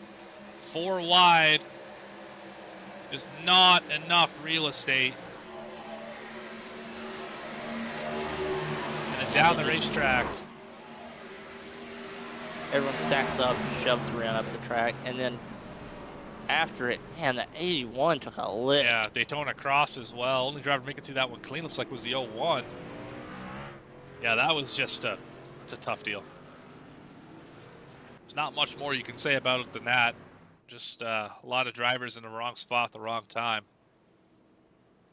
And you were talking about Jacob Cochran being the big loser of that because he lifted when the wreck happened. Because Barnes got around him, and that's the one truck he's worried about right now is keeping the 27 behind him. Now they got to figure out where they're going to line up to try and neutralize that advantage. Same thing if you're the 27. Where do you go to neutralize the 51? Because that's your biggest competition right now. You line up beside the leader. That's what you do. That would be if you're a good call. Barnes. Yeah, that'd be a good call. Don't worry about the lane because you have the tire advantage over Curl. Line up beside him, get the jump, get as clear as you can, as fast as you can. And if you're Cochran, you would hope the 15 chooses the bottom, the 27 goes to the top, and you go to the bottom behind the leader because you get to launch with the leader, and then you're side by side into one, and then whatever happens, happens. If I'm the 51, that's what I'm hoping for. See, I would line up behind the 27 because you know he's going to have more grip at the initial start. Because if the leader spins his tires, you're stuck behind him until after you cross the line. You can't pass before the line. I'd rather have a leader controlling the launch than the fresh tires, personally. It also gives you that split-second advantage over the 27. If you follow the 27, you have to go when he goes. And you're probably not going to get a shot at getting around him because you have to pass a 15 anyway. Whereas if you're in a different lane, you at least have a split second to make a move and not get an advantage over the 27 here. Brad Nelson also in this fight. The 33's on fresh tires. Who's the other one here? Hinson in the 39 also on the fresh one. So really 4 trucks, I think, have a reasonable shot here if we stay green. That is exactly what Cochran wanted. That could not have went any better.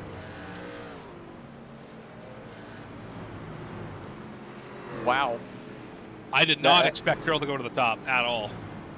I didn't expect Barnes to fill in behind him either.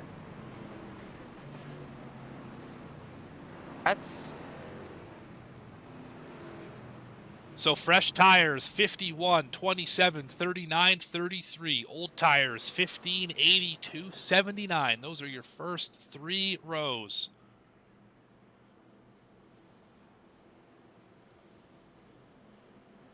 Five laps to go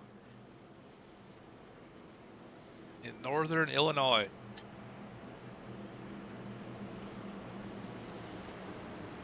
You thought I was going to say Northwest Indiana, didn't you?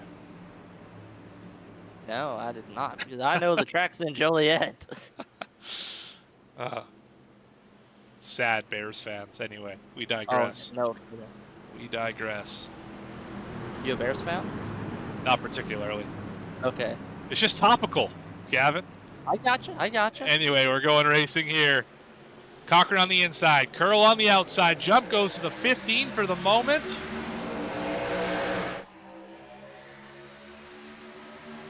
Now who gets out of turn number 2 as the first car on fresh tires? They're right on each other's door. Little bump in the center. Cochran's got him for now. Yeah, there was contact there, but I think they were both okay with it this late in the race.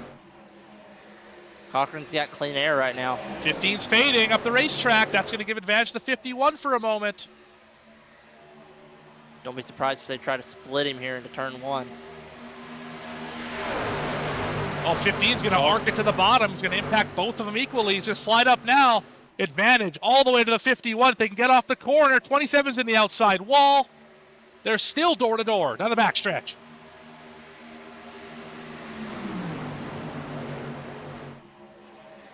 Cochran's going to clear right here. He's going to be even with the leader. Can he get away from the 15? They're bouncing off the wall behind him. 2 laps remain. Oh, almost wrecking behind him. It's Barnes, and it's Cochran. Cochran drove way deep into the corner. He's going to make it off the corner, turn 2, with a 0.2 of a second advantage. Here comes the 33. They're wrecking behind a big wreck. Holston's in it. Caution is out. We have a green-white checker to end this one off. We got to talking about football, and I guess they heard us because we're going to overtime. Yeah, we sure are.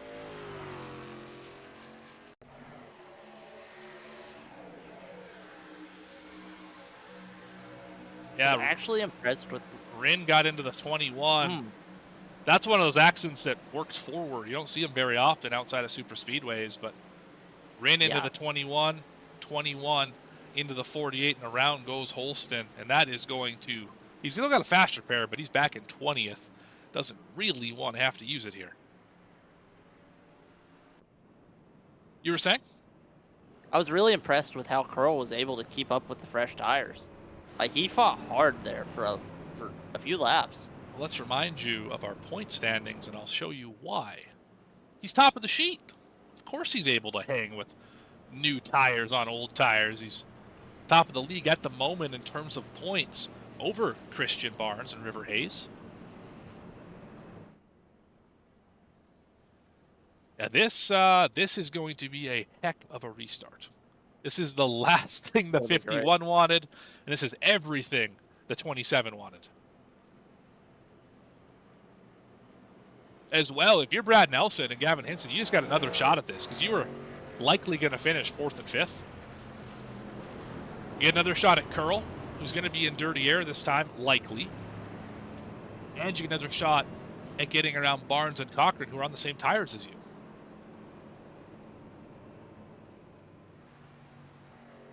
Yeah, everybody, the gloves are off here. Everybody's going to go all out.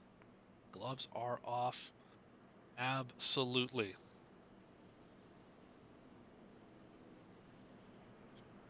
And remind me here, we do get 3 attempts of overtime, correct? We got all the attempts we need. All the attempts. All the attempts. 15 of them, if we need them all.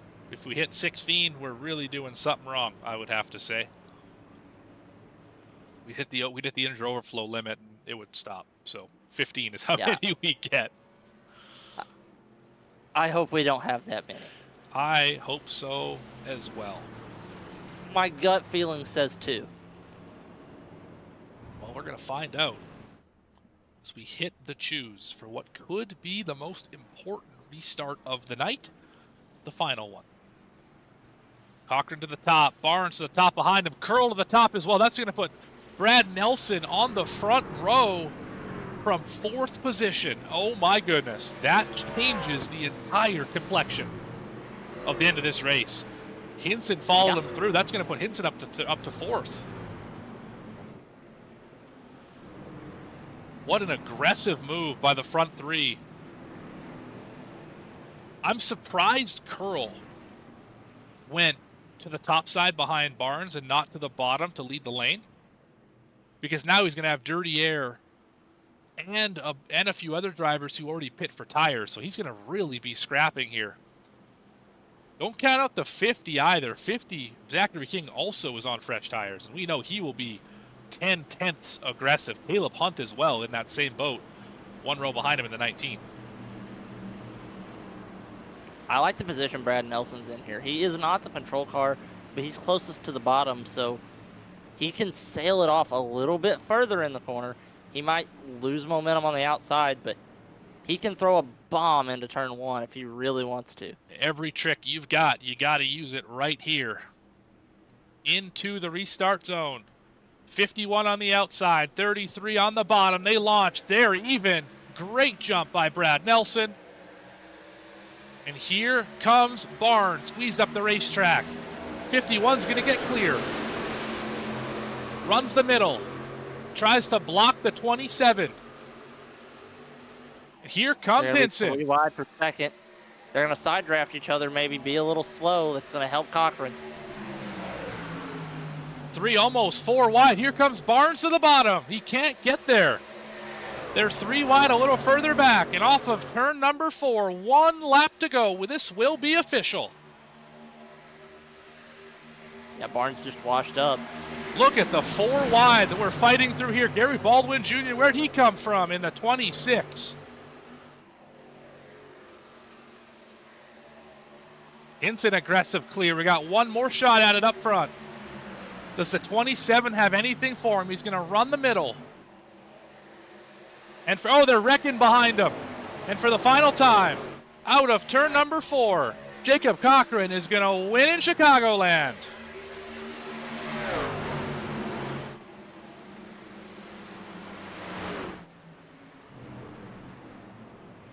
What a race, Gavin. What a race. What a restart. They're going to give each other a... I think that was a sportsmanlike congratulatory bump, but I'm not sure. I think so. I think they race each other with about as much respect as you can for a race win. Yeah, no, that was a great show all night. Yeah, this was probably one of the best races I've ever seen the Mystic Racing League put on. Every single one in this field should be proud of that effort. My goodness. Watch the 51 burn it down. And then we will see. How burnout he goes for here. Yeah, and then we'll see. It's a classic donut. Our results here from race number 4 of the season. Top 3 finishers, Cochran, Barnes, and Curl. So I guess the high side was the right choice. Yeah, Brad Nelson restarted on the bottom in second. He fell all the way to 12th. Let's see if we can figure out where that caution happened.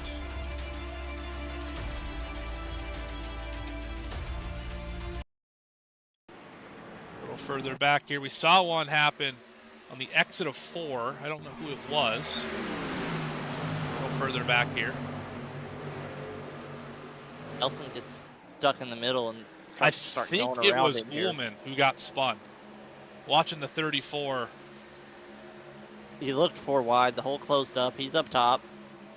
50 washes into Nelson. Yeah, Ullman it was the 34. pulls off the wall and spins. That's why Nelson fell back, is Ullman tried to pull it off the wall and got into him. But either way, let's get down to your results. Here is how this one finished. What a race. Jacob Cochran gonna win from starting in the 2nd spot. Christian Barnes in 2nd on the new tires. Devin Curl holds on to 3rd spot. Hinson in 4th. Great run for him from 33rd starting position. Hayes is gonna finish in the 5th spot. Dustin Lewis, Zach King, Caleb Hunt, Gary Baldwin Jr., and Douglas Wasaki. How about the 11? We never mentioned him all night. Finishes in the top 10. Yeah, 3 cars in the top 10 qualified outside the top 30. as we got Harold Tucker III in 11th, Brad Nelson 12th, Rayshawn Winkfield in the 43 and 13th, Zach Davidson in 14th. He had an eventful night. Adam Holston 15th, Daytona Cross 16th, Isaac Brock 17th, Michael Wade 18th, Ullman 19th, and Sean Merriman rounds out the top 20. 21st will be Brett Rinn here tonight. Zach White in the 22nd spot. Alan Zukov up 8th to finish in 23rd. Heyman in 24th. Willing caught up in an accident, will finish 25th. So was Reggie Kime, 26th spot. Noah Hubbard was fast all night, finishes 27th. McNulty, 28th. Bollinger won the pole, had a bunch of fast laps, will finish in 29th. Stevenson rounds out your top 30. Final two on the grid. Who started the race will be Beam and Jewett. Giasheri, Moore, Allen, Brumley, and Barnes failed to make the show. Well, Gavin, let's catch up with our third place finisher, Devin Curl.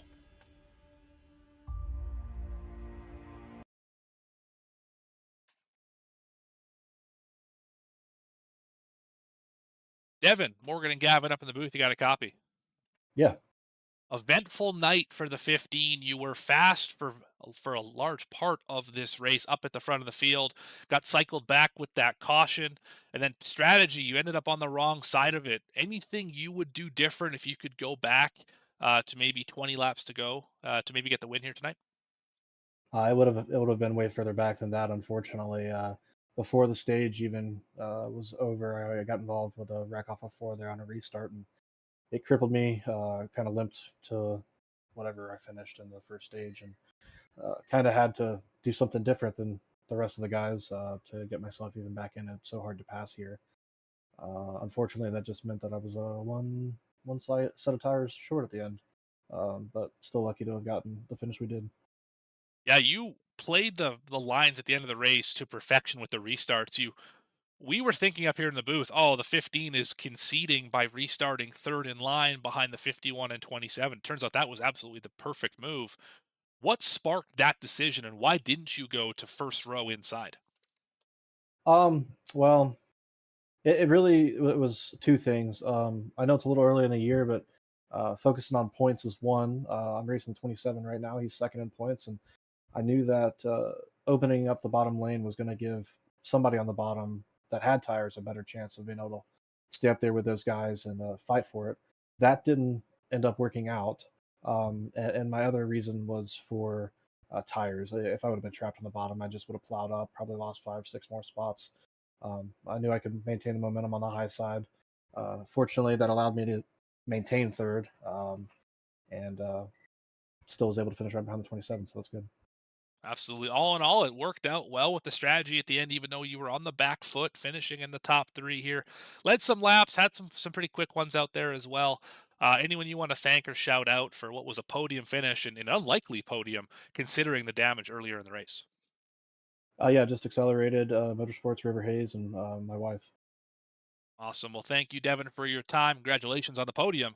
We'll see you next week at, I believe, Martinsville. See ya. Third place finisher, Devin Curl. Let's move up to the second position. Christian Barnes, who Gavin Grubbs has caught up with. Hey, Christian, it's Gavin and Morgan up in the V-Speed booth. You had a wild night, wild race. Started ninth, finished second. You were one of the guys all night that just seemed to find the action. You were making passes 2, 3, sometimes 4 wide all night. Just walk us through not only finishing second tonight, but just surviving the chaos as well. Yeah, at the beginning of the race, for the first stage, I was thinking of just taking no tires and trying to save at least 3 sets for the final stage. So I finished, I think, 17th or something like that in the first stage. Because possibly getting the win, that's 20 points more than just 10 points. So I was hoping that, I can get that. But stage 1, a little more chaotic than I honestly expected. But, stage 1. But stage 2, I was finally able to start moving forward because I was on equal tires with everybody else. And then, a bunch of cautions started coming out. So I was really able to use, an extra set that I had, unlike most of the field. And it got me to the front, and then those final few cautions started coming out, and I had that one extra set let when I was leading. I was actually one lap to the negative, so I was not going to make it. So I needed that final caution, which I was banking on. Uh, and it was playing out pretty good until that final caution when I got to Devin's inside, and if that caution doesn't come out, I think that I easily clear him there with the tires. But the moment the caution came out and I was in second, I was pretty much I was kind of a sit and duck with Cochran because no matter which lane I chose, he was going to choose the opposite. So I felt like I wasn't going to get a good enough restart on the inside. I'm usually not the best at those, being the second car. So I was just banking on Devin getting a better restart than he did and hopefully being able to push him, but I just wasn't able to get clear Cochran. And basically at that point, it was just a fight for who got clear Cochran or of Devin first. And unfortunately, Cochran was the one that was able to do it. So at that point, I just had to hope that Cochran made a mistake, but unfortunately, he did not and wound up second. Yeah, thanks for explaining the logic of taking the outside there at the end because I was questioning a little bit why you didn't line up beside the leader, but that makes sense knowing that, your weakness is restarting on the inside and just trying to be on the opposite lane as Cochran. Like, I get that, and you had a great race tonight. So, anybody you want to thank, anybody you want to shout out before we let you go here?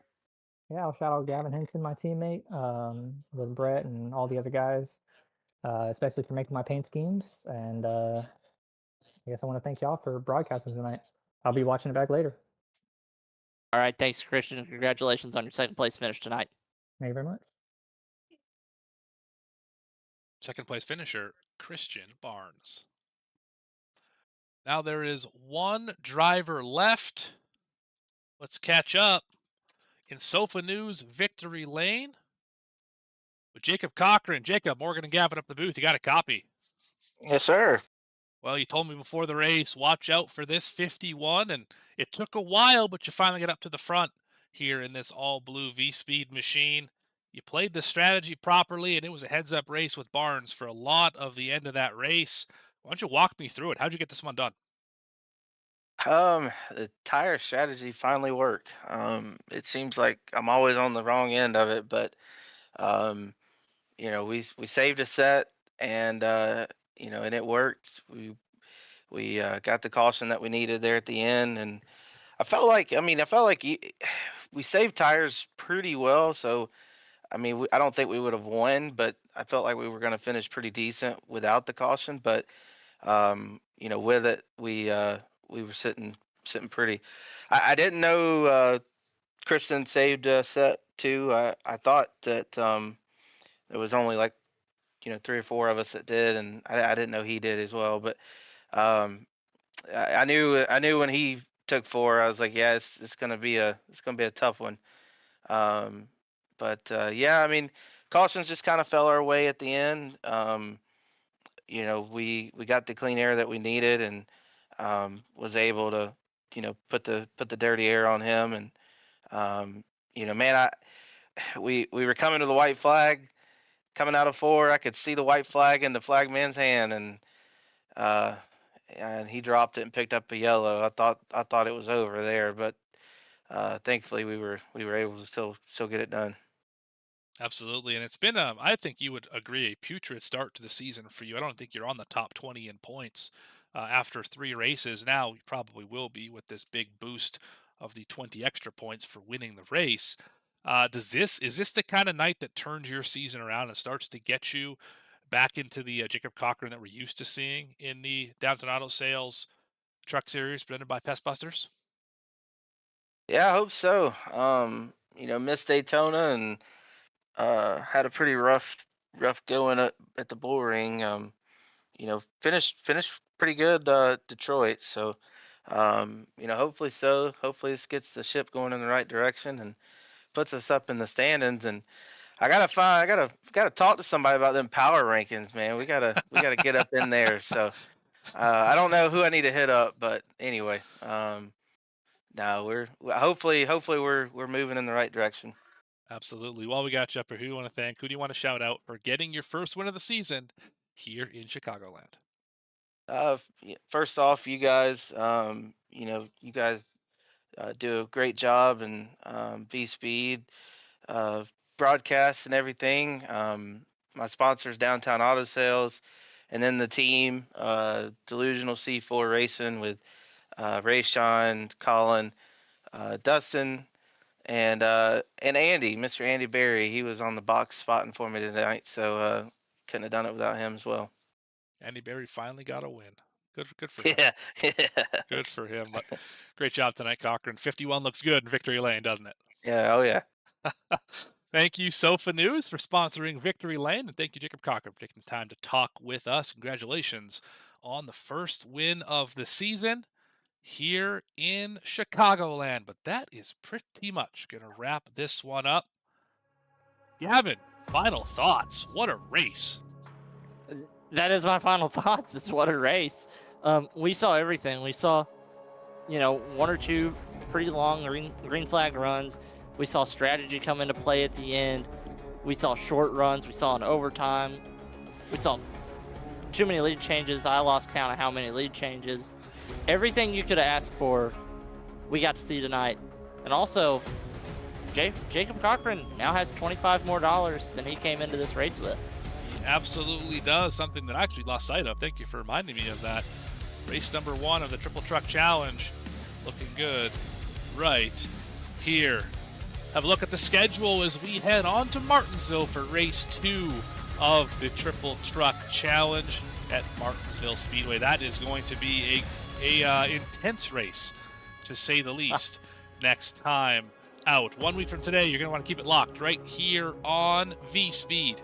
For everyone who makes this thing possible, behind the scenes, Adam, Bradley, Eddie, Logan, all the other commentators and producers, and of course for Mr. Gavin Grubbs, my co-commentator here tonight, Dougie Beard as well for the cameras that he provides to us. I've been Morgan Cook. Keep it locked right here on V-Speed.